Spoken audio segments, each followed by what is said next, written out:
এই দেখেন একটা বিল্ডিং করতেছে, কত সুন্দর দেখছেন, কত বড় বিল্ডিং করতেছে, কি সুন্দর। এই দেখেন আমাদের ক্যাম্প, এই দেখেন কি খালি জায়গা, দেখেন কি সুন্দর জায়গা। দেখেন আমরা ভিডিও ক্যাম্প থাকার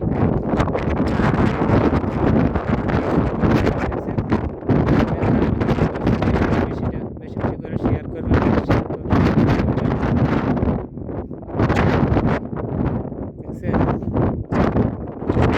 এখানে। দেখেন সবাই একটু বেশি বেশি করে ভিডিওটা শেয়ার করবেন, সবাই একটু বেশি বেশি করে শেয়ার করবেন, লাইক করবেন, কমেন্ট করবেন। দেখেন এই দেখেন। আসসালামু আলাইকুম।